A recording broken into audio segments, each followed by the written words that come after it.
Yo, what's up guys? B here, and this is Business Casual. Business Casual is where we explore what it's like to be an entrepreneur in this new age. And today what we're gonna be talking about are the top 5 things that nobody tells you when you start a business. So a quick background on why you should care what I'm saying is I have owned multiple businesses, one of which has been successful, but you have to fail them to get to the successful one. And my background is that I've owned a video production company for a little over 5 years. It's shot in over 20 countries. We've exceeded over $500,000 in yearly revenue. It's not the biggest company in the world, but it is very successful for what we do and for the niche that we found. So I found that a lot of people are saying that there's a lot of advice that they think that I might be able to give because I'm not necessarily a millionaire yet. I haven't achieved full success, but in getting to where I've gotten, I think there's a lot of pitfalls that I might be able to help you avoid if you're starting your business fresh and new. Let's get right into it. I want to talk about 5 things that no one told me when I was starting a business that I personally think would be extremely helpful to know now. You need to understand that competition isn't necessarily a bad thing. A lot of people paint competition when you're in business as like, yo, that's my rival. I don't want them to take my food. I want them to eat what I'm eating. And it becomes like, dog eat dog world. Now, and there's definitely aspects of that in business. When it comes down to, like I said, I own a video production company. There can be other similar companies that can be fighting for the same contracts or the same clients that I have. But overall, I have found that the best way to be able to have longevity is to have good partnerships with those other production companies that you would consider your competition. And here's why. When you are looking to be able to do bigger projects than what you can do, or you have more going on than what you can handle, then you're going to need somebody else that you have already a previous established relationship with that can do good work. And if you have a good relationship with another business owner that already is doing the same kind of stuff as you, then it makes it easier to do that. Not even to mention all the advice that you can get, because there's so many different aspects to running a business that you would never think of. Like, oh man, like what kind of accountant should I get? What kind of software should I use to run my accounting? What kind of software should I be using to be able to schedule all the things that happen? How do I manage all the clients and the projects that are going on? You can either just figure that out, or you might have a competitor who's willing to give you that advice because they also want some advice too. And like, how did you pull off that shot? How did you pull this? Now, obviously I'm speaking very much so to the film world, but I think all of this applies to any kind of competition because knowledge, intellectual property, and also trade abilities are things that companies specialize in, and there's a lot of things that companies don't specialize in that you can share about, like I was saying, the accounting and all these other things. It's like, just because you're helping me with this doesn't mean that I can't help you with that. And of course, you still maintain, obviously, a safe distance from them, but to be able to have a working relationship with people that are doing similar things to you, or different companies that are doing similar things to you, is a huge asset that I cannot understate. And I don't think it's too far to say that it's overstood that having competitors close to you is a huge benefit, because if you were to get a project to you that does not necessarily fit to your skill set and something that you have an expertise in and they do, it benefits you to give them that project because you don't want to have to go out of your way to learn how to do it, have to try to do it, maybe mess it up, lose a client, and waste a lot of time in doing something that you're not that great at.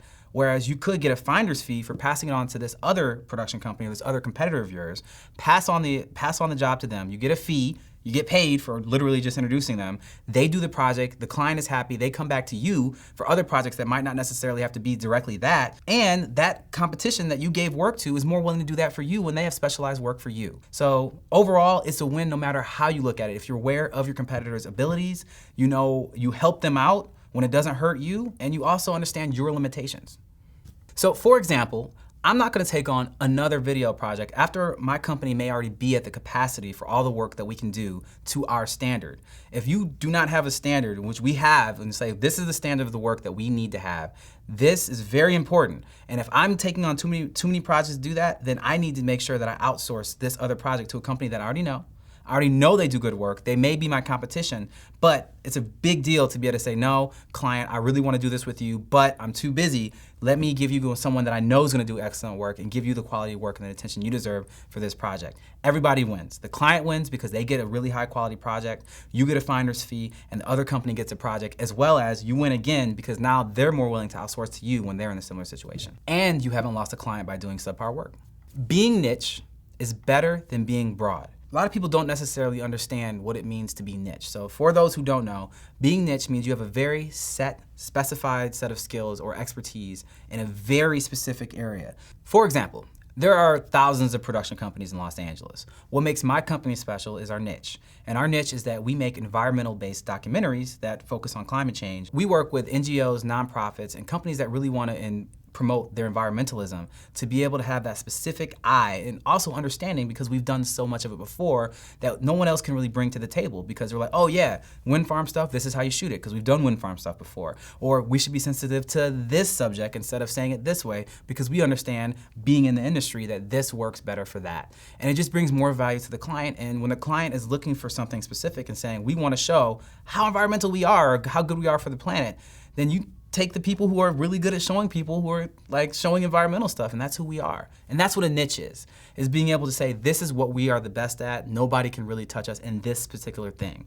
So having a niche makes it also way easier to find your clients, because if you know what you do, instead of saying, I generally make videos and they're all high quality, that means anybody's your potential client. So how do you put energy towards marketing to everyone? There's no real way to do that. It's just like, oh, hey everybody, whatever you need, I can do it. That doesn't work well if you look at yourself or you look at the way that you're marketing from the client's shoes.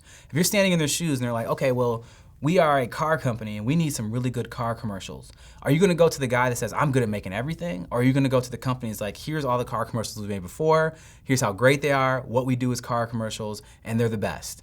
You're gonna go with the car commercial company because they have the niche, they're the best at what they do, and that's why it's really important to have a niche. It makes it easier for you to be an expert at what you do, and it also makes it easier for you to find more clients. The highs and lows of entrepreneurship are ridiculous. That is the biggest understatement that I never understood before I started a company.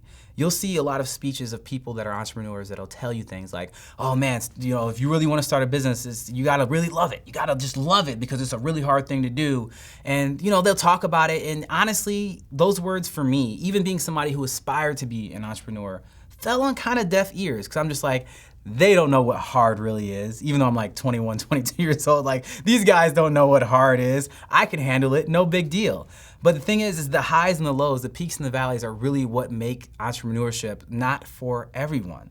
Because the highs get so high and you have so many resources, you have so many things happening that you have to be able to work in a whole different way that you have to teach yourself to do to be able to keep up with demand.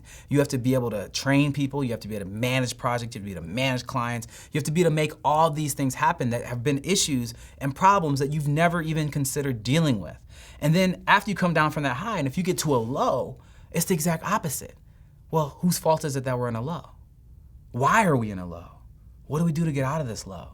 This low is horrible. Is the company gonna fail? Like, what do we do? What's the best answer out of this? Do we double down on what we've done before? Or do we try to find something new so we can get out of this? And there's no right answers. That's the fun side of being an entrepreneur. There's things that you do. You never know if they're right and wrong until afterwards. You have no idea. So when you're in these highs and these lows, you're really more or less playing a guessing game. And understanding that you are in a high is as important as being in a high. Because when you're in a high, this is the time to be able to say, let me be more conservative with the way that I'm spending. Let me put money aside so that I can weather the low, because if you have a high, you will have a low at some point. So being able to set yourself up to weather the low is an important aspect of being in the high, and also being able to get into the low and be there and be able to mentally have the fortitude to be able to withstand that and have the perseverance to continue to come in every day and figure out new ways to present yourself and find new clients is extremely challenging. But that's the fun of being an entrepreneur, ain't it? A huge takeaway for this is that you just need to be very, very, very cognizant of your operating expenses. You do not want to have operating expenses that are too high just because you have it. Just because you're making it right now, you never know when that client will go away. And you never know why. So just making sure you keep your operating expenses low, understand that you are currently in a high, and it could be a temporary thing, is a very important mentality to keep to be able to have longevity and deal with those lows. There is no right or wrong path. But one path that I can illuminate for you that was one way that a lot of places have gone the wrong way is in diversification. Now, I don't mean diversification in the services that you offer. I mean diversification in having multiple clients or revenue sources. It's a mistake that many, many business owners can make, is that you can have one big client that is serving all of your needs financially as well as getting all the work that you need, and just through one client. And that can be a really big issue, especially for someone like me. I'm from Michigan. If you may or may not recall, when the auto industry was falling, Michigan was going to fall with it because it was a one industry state.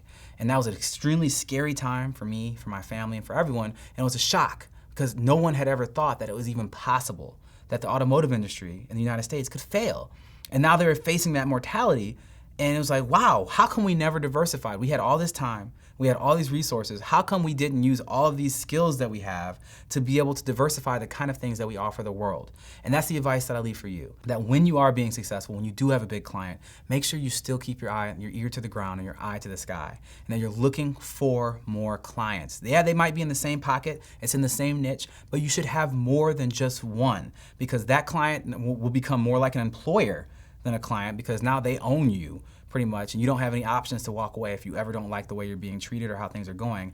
And if they ever just decide that they're not gonna work with you anymore, then it doesn't leave you high and dry.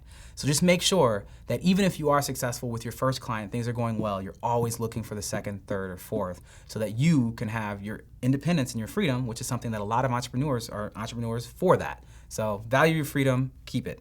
Early success is temporary luck. Now that one hurts a lot of egos, because that one hurt my ego a lot when I learned that this was true. No one told me that, yeah, you started a business, now you got these big clients, you're traveling all over the world, all these good things are happening. I let it fill my ego. I was like, yo, like I'm obviously just the greatest person to ever bless a production set, and everything that I'm doing is just obviously better than everyone else's that's around me, which was definitely not the case. But you can get these images of grandeur when you are not being challenged on those, and you have these clients as soon as you start. As soon as you start with these clients and things start happening, you're feeling good, you're riding the wave, you think it's all your fault. And a lot of the times it's just luck. You just so happen to be in the right place at the right time and know the right person at the right time that needed the right thing from what you happen to offer, and you're doing a good job at it.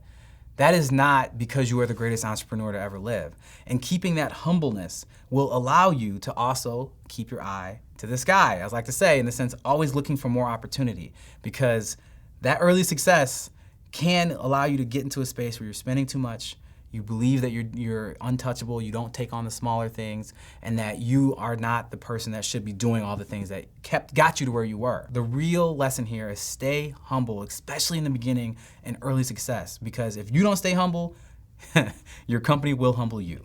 Well, that's it, guys. I really appreciate you sticking through. I hope that you have gained value from listening to the mistakes and the mentalities that I had when I started off as a business owner, and hopefully it'll make it so you can just get past all that. But this is a new series, Business Casual. Tell me what you think of it in the comments below. As always, please make sure you subscribe to show us that you support what we're doing, and we look forward to talking again soon.